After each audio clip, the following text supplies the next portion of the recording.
오늘 이 토요 새벽 기도에 나오신 여러분들 위해 하나님의 크신 은혜와 복이 임하시기를 주님의 이름으로 축원합니다. 오늘 여러분과 함께 나눌 말씀은 이 성경의 배경이라는 제목으로 우리가 말씀을 나누고자 합니다. 우리가 이제 구약부터 이제 공부를 하려고 하니까 전체 그림을 한 번 더 지금 이렇게 복습하고 있습니다. 지난 시간에는 창조에서 그리스도까지 우리가 성경을 어떤 시각으로 볼 것인가 이제 그런 내용을 우리가 좀 공부를 했고, 오늘에는 성경의 그런 이제 예수님 시대 때까지 성경의 그런 배경에 대해서 우리가 오늘 공부를 하고자 합니다. 2번 그림을 보시면 이 그림은 1과 2번에서 1과에서 우리가 보았던 그림입니다. 이 망원경을 통해서 지금 이 사람이 이 망원경을 통해서 지금 우주를 보는 것입니다. 자연 만물을 관찰하게 되는데 하나님이 만드신 우주 만물이 얼마나 놀라운 것인가를 이렇게 지금 관찰을 하는 것입니다. 이 퀘스천 마크, 도대체 어떻게 생겼을까? 우주는 어떻게 생겼을까? 아주 경이로운 눈으로 지금 이 사람이 보면은 경이로운 눈으로 지금 쳐다보고 있죠. 이렇게 이 눈이 이렇게 있잖아요. 이 지금 경이로운 눈으로 쳐다보면서 우주는 어떻게 생겼을까 하는 그런 것들을 이렇게 보고 있습니다. 그러면서 이제 과연 그 자연 속에서 이제 하나님을 발견하려고 하는 거예요. 하나님은 과연 존재하시는가? 어떻게 그를 발견할 수 있을까? 그는 우주와 세계의 역사 그리고 내 자신의 삶을 위해 어떤 일들을 계획하고 계시는가? 이제 그런 것들을 이렇게 궁금한 마음으로 지금 던지면서 보는 것입니다. 그래서 성경을 탁 이렇게 펼쳐보면 성경은 하나님이 존재하실 수밖에 없는 이유, 존재 이유 이런 것을 논증하지 않습니다. 하나님은 이렇게 계시는 분이시다, 이렇게밖에 계실 수 없는 그 이유, 첫 번째, 두 번째, 세 번째 이런 식으로 성경은 그렇게 논증하지 않아요. 성경은 그냥 오늘 읽은 성경 말씀 우리 창세기 1장 1절을 보면 그냥 선포합니다. 태초에 하나님이 천지를 창조하시니라. 하나님이 그냥 우주 만물을 창조하셨다라고 성경은 그렇게 선포하는 것입니다. 이것은 당연한 팩트니까, 이건 사실이니까 확고불변의 전제를 기초로 해서 성경은 그렇게 쓰여 있다는 것입니다. 그렇다면 이제 이 우주 망원경으로 하늘을 살펴보면 하나님이 계시다는 수없이 많은 이제 증거를 찾게 될 것입니다. 어떤 천문학자는 그런 이야기를 해요. 우주 크기를 보니까 우주가 너무 크고 정말 이 은하계만 해도 어마어마하게 많은 숫자의 은하계가 있고, 이제 이런 그 우주를 보니까 정말 무한하신 하나님이 존재하지 않는다면 이런 우주가 생겨날 수가 없다. 그래서 그 속에서 정말 하나님을 발견하는 그런 사람도 있습니다. 아무튼 그런 자연 만물을 통해서 우리는 하나님의 발자취를 발견하게 됩니다. 시편 19편 1절은 말씀합니다. 하늘이 하나님의 영광을 선포하고 궁창이 그의 손으로 하신 일을 나타내는도다. 그래서 이 우주 만물이 지금 하나님의 그런 역사를 나타낸다는 것입니다. 이 첫 번째 우리가 봤던 그림은 바로 요 그림이었고, 두 번째 그림을 보시면 좀 제가 크게 확대를 시켰는데, 이 그림을 보시면 이게 지금 원형극장이에요. 여러분 보이세요? 이 원형극장이 색깔이 지금 여기 원형극장이 이렇게 둥그렇게 이렇게 의자들이 쫙 있고 지금 앞에 무대를 향해서 보고 있습니다. 무대를 향해서 보고 있는 그런 원형극장의 모습인데, 우리가 이제 하나님의 역사를 이제 지구를 딱 놓고 우리가 보는 거예요. 하나님께서 이 지구를 어떻게 만드셨는가? 원형극장의 자리를 만들어 놓으신 것은 과연 하나님이 만드신 역사가 어떻게 전개되고 있는가를 바라보는 관찰자의 입장을 보여주는 것입니다. 그러나 우리는 단순한 관찰자가 아니에요. 우리는 구경꾼으로 그 하나님이 뭘 어떻게 하시나 이렇게 구경만 하는 사람들이 아니라, 우리는 그러면서도 사실은 이 안에서 우리는 참여하고 있는 사람들이에요. 우리는 참여하고 있는 사람으로서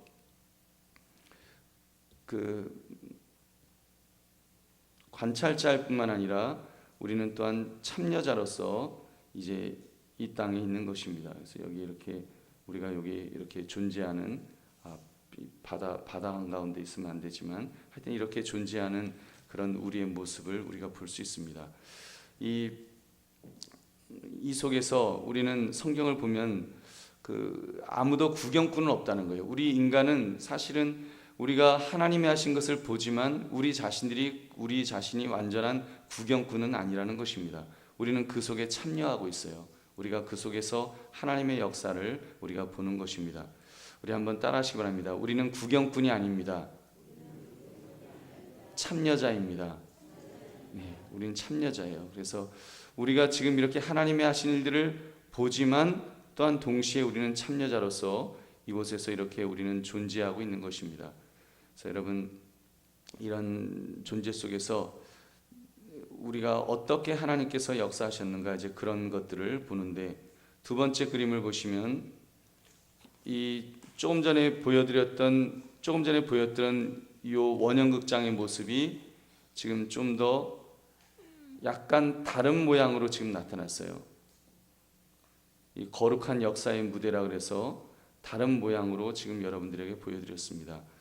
이 신기하게도 하나님께서는 이 무대를, 이게 지금 지구예요. 이렇게 생긴 요 지구 위에 하나님께서 무대를 만드셨는데, 신기하게도 고대 근동 지방에다가 무대를 만들어 놓으셨어요. 아주 작은 곳입니다. 여러분, 팔레스타인은 이스라엘의 크기가 우리나라 충청도만 하다는 그런 말을 하지 않습니까? 이렇게 큰 중국같이 큰 나라, 그런 나라에다 하신 것이 아니라 아주 충청도같이 조그만 나라에다 하셨어요. 하나님이 왜 충청도같이 이렇게 자그마한 나라에 하셨는가? 이제 우리가 그 이유를 이제 알게 될 것입니다.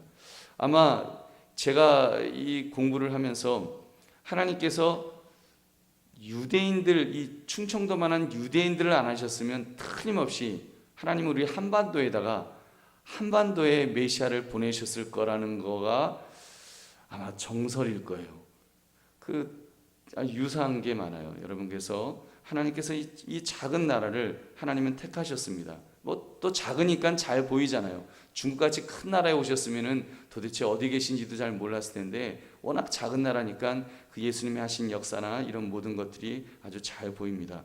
거기서 하나님은 아브라함의 자손들을 택하셔서 이제 그들을 데리고 구원하셨습니다. 여기 보시면 그 삼각형의 모습은, 여기 삼각형이 있죠. 이 삼각형의 모습은 그 시내산을 나타내는 그 그림이죠. 그 시내산의 의미고, 여기 구름이 있죠. 구름이 있고, 여기 번개가 번쩍번쩍하는 번개가 이렇게 있습니다. 이거는 지금 하나님의 그런 임재하시는 그 모습을 이제 상징적으로 이렇게 보여주는 것입니다. 그리고 여기 문같이 보인 여기 그림을 보시면 여기 문같이 보이죠. 이 문같이 보이는 이 부분은 지금 하나님께서 율법을 그들에게 주셨다는 것을 지금 이렇게 상징적으로 보여주는 것이고요. 그리고 오른쪽에는 사람이 나오는데 여기 동그라미가 두 개면 뭐라고요? 예수 그리스도. 여러분, 동그라미가 두는 후광이 있는 거예요. 후광이 있으신 예수 그리스도. 그래서 예수님을 하나님께서 이렇게 보내셨다는 것을 지금 보여주고 있습니다. 가운데는 성경이 있어요.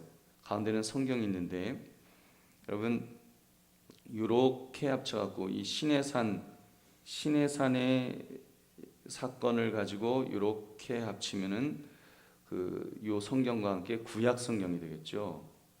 구약 성경이 되고, 또 예수 그리스도하고 이렇게 합치면은 신약 성경이 되는 것입니다. 그래서 구약 성경과 이 신약 성경 이렇게 우리가 정리할 수 있고, 하나님께서는 이 성경을 통해서 구약과 신약을 바로 시내산 사건을 통해서, 그리고 예수 그리스도를 통해서 우리에게 나타내 보여주셨습니다. 가운데 성경이 있습니다. 하나님께서는 이제 이 성경을 통해서 하나님의 뜻을 나타내신 거예요. 그래서 우리는 성경을 가리켜서 특별 계시라는 그런 말을 하는 것입니다. 여기다 글을 쓴다면 이 성경 전체를 통해서 우리에게 보여주는 가장 중요한 주제는 아마 은혜일 것입니다. 은혜, 하나님의 은혜. 처음부터 나중까지 일관성 있게 우리에게 그 은혜로, 하나님의 은혜는 역사하셨습니다.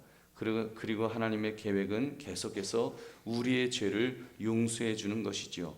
그래서 구약 그 성경의 모든 핵심이 예수 그리스도, 우리의 죄를 위해서 십자가에서 돌아가신 바로 이 예수 그리스도를 우리에게 보여주는 것입니다. 우리 예수님이 우리의 십자가를 위해서 돌아가신 것을 이렇게 보여주는 것입니다. 여러분, 그리고 구약 성경은 하나님의 계획에 있어서 그 1막에 해당이 된다면, 구약이 제 1막이라면 신약은 제 2막이 되겠죠.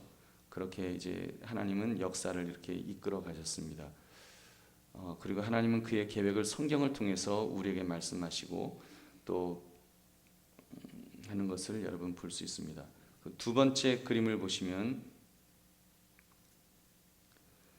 요 밑에 있는 그림이 이제 지금 구약과 신약을 다시 한번 보여주는 거예요. 이게 뭐 여기는 아마 태초겠죠. 태초부터 쭉 있다가 지금 이제 하나님께서 뭐 이제 언약을 통해서 시내산 언약까지, 그리고 예수님 오실 때까지, 선지자를 통해서 예수님 오실 때까지, 말라기 선지자까지 지금 이렇게 이게 지금 구약 성경이에요. 구약 성경이고, 그리고 사실 여기는 중간 시대가 잠깐 있고, 중간기라 그러나요? 있고, 그리고 예수님의 공생의 사건, 그리고 사도 바울의 사건까지 여기 신약이 이렇게 있습니다. 여러분, 이 역사를 보시면요, 이 역사는 이렇게 지금 지면상 이렇게 구불구불하게 되어 있지만 사실은 직선사관입니다. 이렇게 직선으로 나가는 거예요. 역사는 이렇게 이렇게 불교에서 말하는 것처럼 뭐 윤회가 된다든지, 불교는 이렇게 얘기하죠. 이렇게 윤회가 된다, 돌고 돈다 얘기하지만 우리 기독교는 그렇지 않습니다. 우리 기독교는 깔끔해요. 기독교는 뭐 다른 거 아무것도 없고요. 직선사관. 모든 것은 태초부터 이제 마지막 예수님 재림하실 때까지 직선으로 향해서 우리는 간다라고 그렇게 보는 것입니다. 그리고 이제 목표와 목적을 가지고 그렇게 가는 거예요. 하나님은 역사를 시작하셨으며 또 모든 역사 가운데 힘있게 그리고 의미 있게 이제 그 역사를 향해서 나아가실 것입니다. 그래서 우리가 이 구약을 보고 신약을 보면 이제 앞으로 예수님께서 우리를 이 시대 속에 어떻게 무엇을 원하시는지 이제 그런 것들을 우리가 알 수가 있겠죠. 그리고 특별히 강조점을 둘 것은 구약의 이스라엘 역사와 그리고 예언자들을 통해서 하신 하나님의 메시지를 주목하며 이제 탐구하게 될 것입니다. 우리가 계속 공부하다 보면은 이제 선지서도 우리가 공부하게 될 것이고, 이제 그런 것들을 통해서 우리가 좀 더 선지자들을 통해 역사하신 내용이 무엇인가를 우리가 깊이 있게 살필 것입니다. 이렇게 해서 구약에 있어서 예레미야, 에스겔, 아모스 등 선지자를 연구함으로 구약 시대의 가장 중요한 문제를 이제 우리가 다루게 될 것입니다. 다음에 이제 할 내용들이에요. 다음 그림은 2B에 있는 그림인데, 제가 지도를 약간 지난번처럼 또 돌려놨습니다. 지도를 돌려놓은 이유는 하나님께서 왜 예루살렘이라고 하는, 여기 보시면 예루살렘이라고 하는, 예루살렘은 여기 아주 작은 그 도시예요. 이 장소를 택하셨는가? 하나님께서 아름다운 해변이 있는 땅을 택했다면, 여기 사실 그 가보신 분들은 아시겠지만 이렇게 척박한 땅이잖아요. 뭐 이렇게 우리나라처럼 금수강산도 아니고, 뭐 비가 좀 오는 곳이나 이렇게 초목이 좀 있지, 나머지 곳은 사막 같은 곳으로 알고 있는데, 가보신 분들 맞는가요? 네, 아마 맞을 거예요. 아마 제 생각에는 캘리포니아 같을 것 같아요. 이렇게 캘리포니아처럼 그냥 좀 사막처럼 그렇게 되어 있지 않나 싶은데, 아무튼 하나님께서는 왜 이 땅을 택하셨는가 우리가 생각할 수 있습니다. 근데 이 땅이요, 밑에는 애굽이 있고 이집트, 위에는 여기 유브라데스 강이 있고 티그리스 강이 있는 바벨론 문명이 있는 이쪽 이쪽이 있습니다. 그래서 여기 아수르도 있고 여기 니느웨가 있죠. 그러니까 하여튼 바벨론 지역 아주 큰 나라예요. 바벨론도 큰 나라고 애굽도 큰 나라입니다. 근데 하필이면 이 두 큰 나라 사이에 지금 이스라엘이 이렇게 있는 거예요. 여기 한가운데 딱 있는 거예요. 그래서 애굽, 아수르, 바벨론, 파사, 헬라, 로마 그런 사이에 이제 끼어 있던 그 몇 나라들 이렇게 있는 중에 이 이스라엘이 어떤 교량 역할을 하는 그런 위치에 있어요. 그러니까 교량 역할을 한다는 것이 좋은 의미가 아니고 전쟁을 할 때마다 이제 이 애굽에서 북쪽으로 진격하면은 이제 예루살렘 여기부터 밟고 지나가는 거예요. 그럼 밟고 지나갈 때 뭐 우리 잠깐 가겠어요? 이러고 가겠어요? 약탈하고 죽이고 빼앗고 그러면서 이제 올라가는 거예요. 그러면 또 시컨 두드려 맞고 또 이쪽 이제 바벨론이라든지 이쪽에서 또 힘이 생겨갖고 우리 세계를 정복하자 그러면서 내려오기 시작하면 진격하고 이제 애굽 쪽부터 내려오면 또 밟히는 거예요. 그래서 또 죽고 하는 그런 일들이 한마디로 고래 싸움에 맨날 새우등 터지는 곳이 바로 이 이스라엘이었습니다. 우리나라는 좀 비슷하죠. 우리 중국하고 그 서구 열강들하고 그 중간에 일본 그 사이에 딱 끼어가지고 여기 일이 터지고 러일 전쟁에서 한번 우린 전쟁은 우리나라에서 다 하잖아요. 청일 전쟁 뭐 다 우리나라에서 일이 터지고 저리 터지고 터지는 건 우리가 터지는 거예요.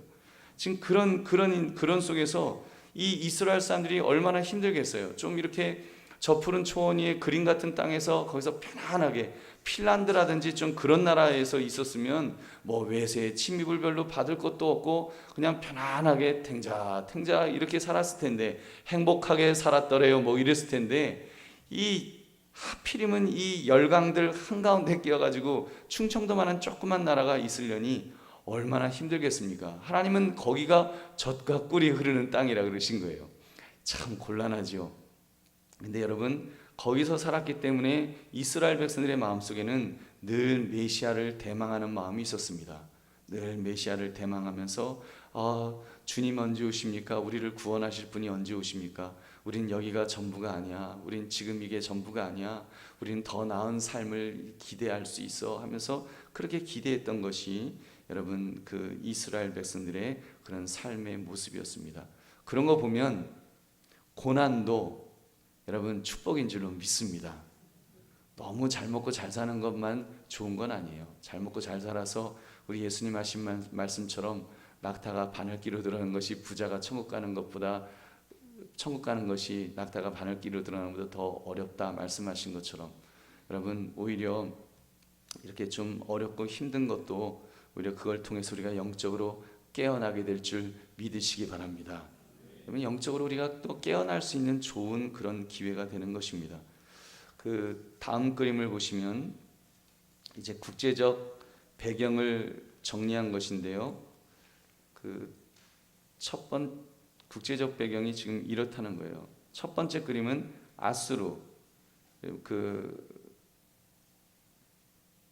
지금 요 그림이 지금 제가 준비할 때는 이스라엘 위치를 알았는데 잘 안 보이네요. 하면 요 정도에 있을 것 같아요. 너무 지도가 너무 작아서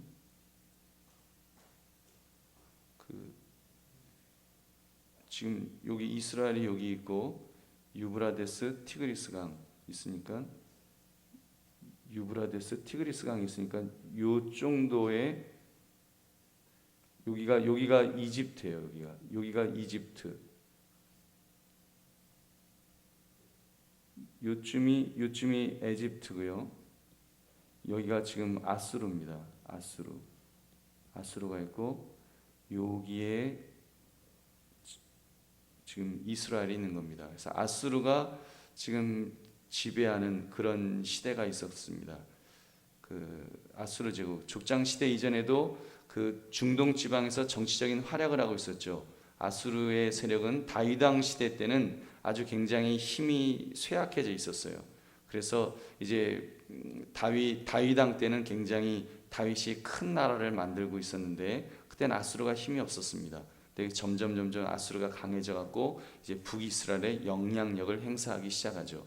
그래서 요나 같은 사람은 그 아수르 그 인간들 니느웨로 하나님께서 가라고 하시니까 나 그 인간들한테 못 간다고 가서 괜히 복음 전했다가 그 회개하고서 그 용서받으면 안 되니까 못 가겠다고 했던 바로 그 아수르.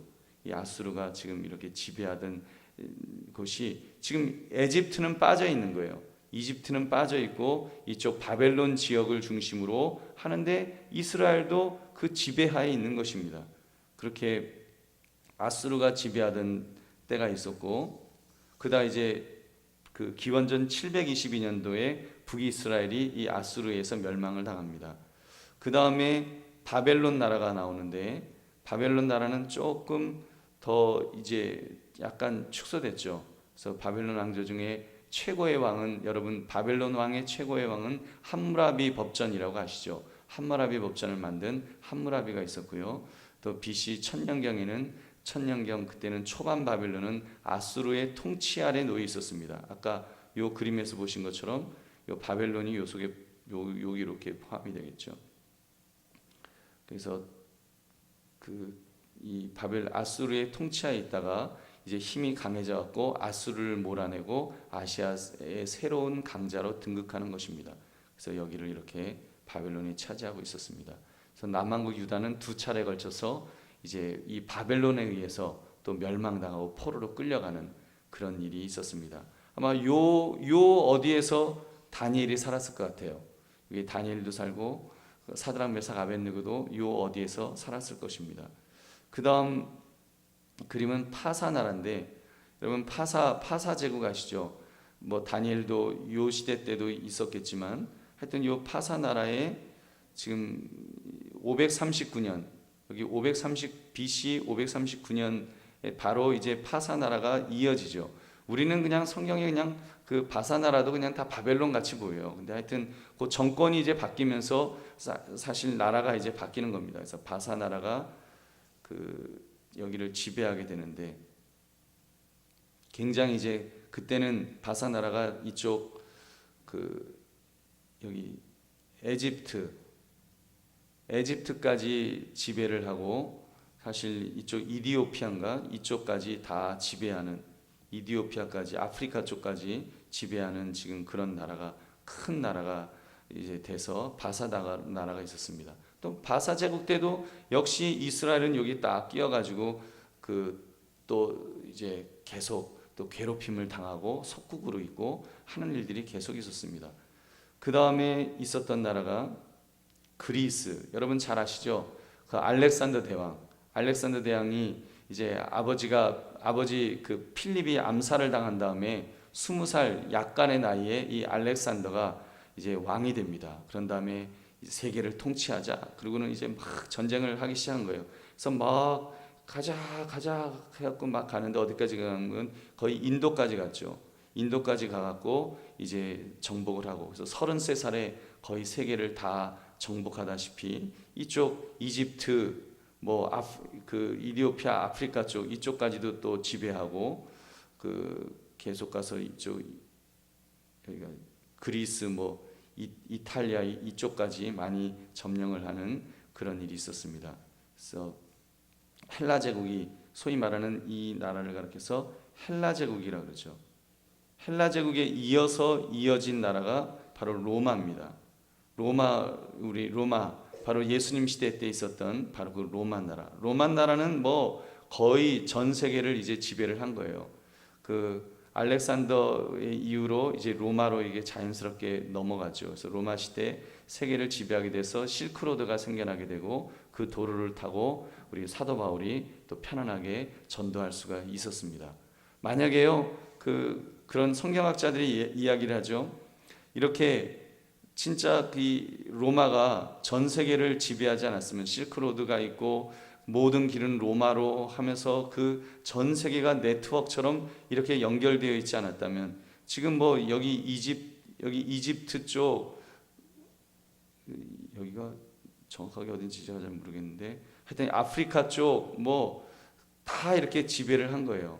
그리고 이쪽 여기 슈즈처럼 생긴 게 이탈리아죠. 이탈리아 그리고 프랑스 뭐 하여튼 그런 나라들, 오스트리아 뭐 이런 나라들을 지금 다 지배하고, 소아시아 지방 마게도니아 뭐 소아시아 이런 거 다 지배하고, 그 예수님 사셨던 이쪽 하여튼 팔레스타인 쪽 이쪽도 다 지배하는 그런 거대한 나라가 되었습니다. 그래서 이런 지역에서 지금 여러분에게 설명을 드린 것처럼 보이시죠?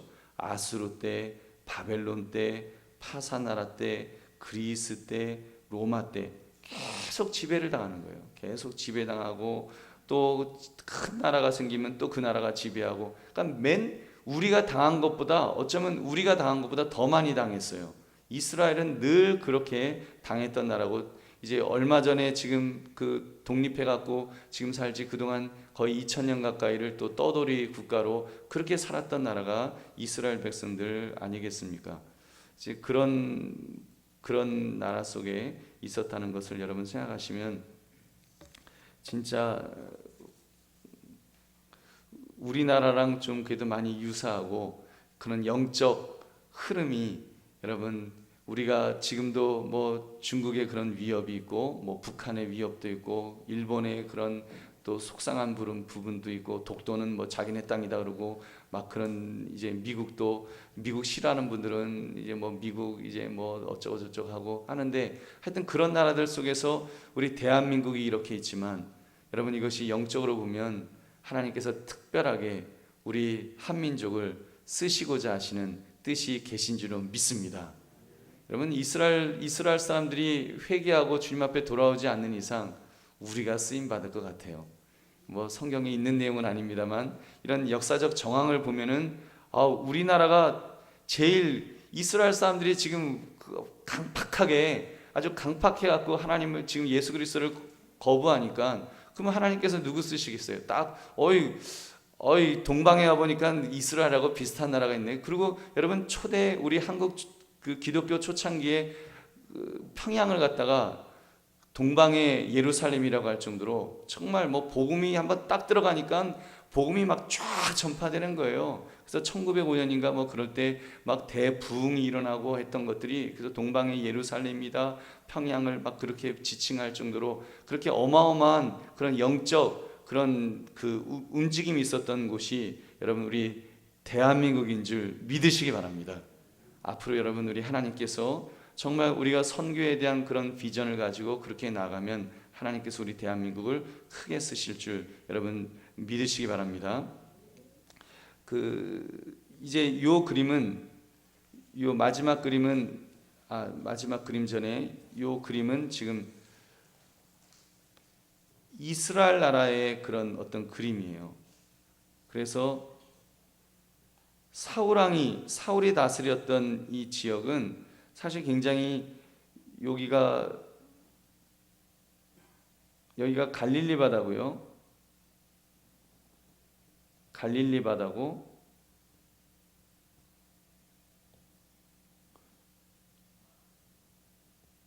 이 그림이 진해서 안 보이시죠? 여기가 갈릴리 바다고요. 그리고 여기가 사해 바다고, 요 중간이 요단강입니다. 그래서 겨우 이제 사울왕은 요쪽 지방, 북쪽 이스라엘이 있는 지파들, 여기 조금 몇 나라 이렇게 지배하는 그런 이제 왕으로서 사울왕은 있었고, 베냐민 지방의 중심부에 있는 기브아에서 수도를 정하고, 이제 뭐 암몬 자손들을 공략하고 블레셋 뭐 그런 거 조금 했습니다. 그러다가 다윗 왕 때 가서, 다윗은 지금 굉장히 큰 나라를 만들었어요. 여기 그림 보시는 것처럼 여기 요만한 나라였던 나라를 지금 이만한 나라로 지금 만든 겁니다. 다윗 왕 때 제일 큰 나라를 만들었어요. 그래서 그 전에도 후에도 이런 시대는 없었습니다. 그래서 다윗이 다스렸던 시대, 솔로몬 시대를 합쳐서 황금 시대라고 말하는데, 그때 에돔, 모압, 암몬, 뭐 다마스커스, 아람, 또 그런 나라들을 지배하고 뭐 조공도 받는 그런 시대가 되었습니다. 그러다가 이 저자는 지금 솔로몬 시대 때는 약간 지금 쪼그라드는 모습을 지금 보여주고 있고요. 그 아들 르호보암 때 갖고는 이제 솔로몬이 너무 막 그 건축을 많이 하니까 성전도 건축하고 왕궁도 건축하고 그런 걸 너무 많이 하니까 이제 백성들이 힘든 거예요. 이제 솔로몬 왕 돌아가 있으니까 우리 좀 편안하게 해주세요 했더니 니네들이 나를 어리다고 깔봐 더 무섭게 할 거야. 그러다가 북쪽이 떨어져 나간 거예요. 북쪽 이스라엘이 떨어져 나가고 우리 독립할래요 하고 떨어져 나가고 이제 남쪽 유다만 이렇게 남아서 르호보암 때 조그만 나라로 지금 쪼그라드는 이 모습을 겨우 유다 지파하고 여기 베냐민 지파에서 이렇게 남아 있는 걸 볼 수 있고요. 그 다음에 그렇게다가 파사 속국 시대의 유다는 예루살렘을 중심으로 여기만 이렇게 겨우 가지고 있고 마카베오 시대 때 성경에 나오진 않죠. 마카베오 시대 때 이제 좀 다시 조금 영향력을 이렇게 끼치다가 이제 말았던 그런 시대를 우리가 볼 수 있습니다. 그 여기서 보여주는 마지막 그림은 이제 신앙적인 부분이에요. 남신과 여신에 대한 이스라엘, 그러니까 팔레스타인 지방에 그 퍼져 있는 그런 신의 그런 어떤 그 종교적, 그러니까 영적 어떤 그 지도를 본다면 이런 그림이라는 것입니다. 이 그림이 지금 남신과 여신, 요게 요 신이 바알이에요. 요 신이 아세라. 요거는 남신. 이게 맞나요? 이건 여신. 이렇게 남신과 여신이 이렇게 있습니다. 그래서 그 이스라엘이 이제 팔레스타인 지방을 젖과 꿀이 흐르는 땅이라고 하나님께서 가라 그래서 그 땅을 딱 차지했을 때 그 땅에는 이게 종교적으로 비어 있질 않았어요. 아무것도 없었으면 거기에 뭐 아직 종교라는 것이 없었으면 그냥 이스라엘 백성들이 가서 하나님 잘 섬기면 되는데 이미 그 땅에는 이 바알과 아세라 신이 딱 자리를 잡고 있었어요. 이 얼마나 이 바알 신은 뭔가 하면 땅을 소유하고 여기는 농경 문화이기 때문에 농경 문화에서는 이제 땅을 소유하고 풍요를 관장하는 신이었어요. 그러니까 뭐 농경 문화에 꼭 필요한 신이죠. 그리고 여신은 바알 신으로 이제 바알의 동반자였습니다. 바알랏이라고도 하는데 바알의 동반자입니다. 항상 이렇게 쌍으로 된 이 한 쌍이 되는 거예요. 이 팔레스타인에 있는 그런 신들은 그 쌍으로 된 신으로서 바벨론에서도 애굽에서도 비슷한 신이 이름만 다를 뿐 그 제가 정확한 이름을 지금 그 책에는 있습니다만 이제 그런 이름으로 뭐 아스타롯 뭐 이런 아세라 아스타롯 뭐 이게 다 같은 이름이에요. 그런 이름으로 이렇게 신이 있었습니다. 그 신들을 섬겼던 궁극적인 목적은 우리가 땅에 풍성한 수확을 얻는 거.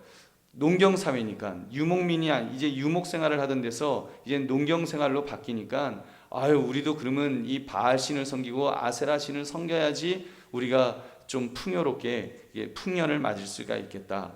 그렇게 생각한 거예요. 그들이 관심 가진 것은 어떻게 하면 신을 이용해서 여러분 이방신의 특징은 사람들이 이방신을 이용할 수 있다고 생각했어요. 자기들이 어떻게 하면 이방신들이 어떻게 움직이는 거예요. 이게 어떻게 보면 신들 위에 꼭대기에 있는 거예요. 우리는 하나님을 감히 우리가 하나님을 이용하겠다. 우리가 하나님을 어떻게 하겠다. 우리 그런 거 없잖아요. 근데 이방의 그런 종교는 신을 우리가 어떻게 잘 이용해 먹을 수 있다고 생각했습니다. 그래서 바알 숭배에서 볼 수 있듯이 신들 간에 성적인 접촉을 하면 거기서 비가 온다고 생각했어요. 이렇게 그 신이 성적인 접촉을 하면, 그러니까 바알과 아세라가 이렇게 금술이 좋아지면 비가 이렇게 쫙 온다고 생각했어요. 비가 오면 이제 풍년을 맞이하는 거죠. 그러다 보니까 이 신들이 금술을 좋게 하기 위해서 이제 그 사제들이 그 이제 신당이죠. 신당에서 소위 말하는 이제 그 제사를 지내러 오는 남자 손님들이 있으면 여자 사제들이 딱 있는 거예요. 그래서 여자 사제들과 남자들 간에 이제 something이 이제 생기면 신들이 그걸 보다가 아유 우리도 오늘 밤 뭐 이러면서 이제 하면 여기서 이제 비가 오고 그래서 그 이제 많은 곡식들을 맺게 된다. 지금 이런 겁니다. 여기 율법 같은 거 하나님의 말씀 그런 거 아무것도 없습니다. 윤리 아무것도 없습니다. 그러니까 이방 신을 섬기는 그런 어떤 사람들은 굉장히 비윤리적인 거예요. 아주 성적으로 타락되어 있고, 여러분 그 팔레스타인에 있었던 그 이스라엘 백성들이 가나안 땅에 들어갔을 때 그 종교적인 그 땅의 그런 어떤 영적 분위기를 여러분 이해하시겠어요? 얼마나 음란했을지, 얼마나 비윤리적이었을지, 그 땅이 얼마나 정말 죄악으로 더럽혀져 있었는지 여러분 상상이 가시죠? 그러니까 뭐 이렇게 정탐꾼들 갔을 때 뭐 그 뭐죠? 그 동성애로 우리가 뭐 관계를 해야 되겠다, 뭐 내보내라, 막 그런 일들이 막 벌어지는 것입니다. 그리고 또 이스라엘 사람들도 그 속에 들어갔다가 이제 많이 뭐라가나 이렇게 영향을 받는 거예요. 좋은 영향을 받아야 되는데 이게 뭐 좋은 영향을 받나요? 나쁜 애들 사귀면은 좋은 애가 나쁜 애 되지, 그죠? 좋은 애가 나쁜 애 되지 나쁜 애가 좋은 애 안 되잖아요. 그래서 이스라엘 백성들도 점점 타락하게 되는. 그래서 베냐민 지파 같은 경우 또 그 이제 그 제사장의 첩을 갖다가 또 뭐 강간하고 그래서 12토막 내갖고 해고 베냐민 지파 다 돌아가실 뻔하고 씨까지 다 말릴 뻔하고 막 그런 일들이 벌어지는 것이 그 더러운 땅이니까, 죄악이 아주 꽉 차 있는 그런 땅이니까 지금 그런 일들이 벌어지는 것입니다. 여러분 하나님께서 정말 참 어떻게 보면 되게 신기해요. 그런 더러운 곳에서 하나님은 하나님의 백성들이 이제 또 하나님만을 섬기도록 그렇게 만드시는 것을 우리가 보게 되는 것입니다. 우리는 그 속에서 그런 유혹을 뿌리쳐야 되는 거예요. 하나님은 이제 선지자들을 보내셔서 이제 회개토록 하시고 그리고 결단하게 하십니다. 오늘날 너희가 섬길 자를 택하라. 여러분 오늘날도 사실 우리가 뭐 바알과 아세라 이야기를 하지만 오늘날도 어쩌면 이것 이상으로 지금은 이 만몬이라 그러죠. 물질의 어떤 그런 그 신이, 그 우상이 이 시대를 꽉 잡고 있습니다. 얼마나 정말 이 더러운 시대예요. 정말 더러운 일들이 이제는 너무너무 많은 거예요. 우리가 그래도 그 신문에 또 한동안 났었잖아요. 그 누구야, 그 삼성의 모 대기업의 총수가 이제 아가씨들 불러다가 그런 어떤 그 성대접을 받는 그런 영상이 여러분 또 인터넷에 신문에 또 한동안 또 떠들썩한 적도 있었고, 아주 뭐 점잖고 정말 존경할, 정말 저분은 그래도 참 교육을 제대로 잘 받아서 집안 대대로 좋은 그런 재벌가로서 이제 우리나라의 그런 경제를 이끌어가는 참 훌륭한 분이다라고 생각했는데 그 내부로 들어가 보면 아주 그런 어떤 성적인 더러운 것들이 있는 것을 우리가 보게 되는 것입니다. 여러분 그것이 뭐 그분들만의 문제겠어요. 우리 크리스찬들은 그럼 과연 얼마만큼 깨끗하겠냐는 것입니다. 우리는 얼마만큼 하나님 앞에 바로 서 있느냐. 여기 대해서 성경은 말씀하는 거예요. 너희가 이런 더러운 곳이라고 해서 하나님 세상이 이렇게 더러우니까 우리도 그렇게 살 수 있어요. 뭐 우리도 그렇게 살아야죠. 여러분 그래도 그렇게 살아도 될까요, 안 될까요? 선지자들이 계속해서 말씀하는 것은 그렇게 살면 안 된다는 거예요. 오늘날 너희가 섬길 자를 택하라. 신앙은 그것입니다. 세상이 아무리 더럽다고 할지라도 우리는 거룩하신 하나님 바라보면서 하나님 붙들고 결단하는 자들이 우리들인 줄 믿으시기 바랍니다. 우리는 하나님을 붙들어야 되는 것입니다. 선택하도록 만드신 것입니다. 여기선 타협이 없어요. 우리는 타협하는 것이 아니라 오직 하나님만 섬기겠다고 하는 것입니다. 그리고 놀랍게도 이스라엘 백성은 이제 정말 그 우상 숭배로 점철된 그 땅에서 다시 그 자리 잡고 그런 백성들로서 서려고 막 애쓰는 그 모습을 우리가 볼 수 있습니다. 여러분 우리가 선지서를 통해서 이제 그런 것들을 보게 될 것이고, 이제 예수님께서 재림하실 때 이제 회복해 하신 그런 은혜를 주실 것입니다. 아무튼 여러분 오늘 우리가 말씀을 통해서 하나님은 정말 그런 척박한 땅에서 어떻게 보면 굉장히 그런 그런 어떤 성적인 유혹도 많고 죄악의 유혹도 많고 또 외부적인 그런 위협도 많고 그런 땅이지만 하나님은 그 속에서 하나님의 백성들을 이끌어 가시는 모습을 우리가 볼 수 있습니다. 오늘날 우리의 삶이 어렵고 고단하다고 할지라도, 여러분의 삶이 어렵고 힘들다고 할지라도, 여러분 하나님께서는 여러분 우리를 버리신 것이 아니라 오히려 그 땅을 통해서 그 환경 속에서 주의 백성을 정결한 백성으로, 정금 같은 그런 주의 하나님의 사람으로 만들어 가시는 그런 과정으로 하시고, 하나님만 바라보시고 하나님만 의지하시는 저와 여러분 되시기를 주님의 이름으로 축원합니다. 여러분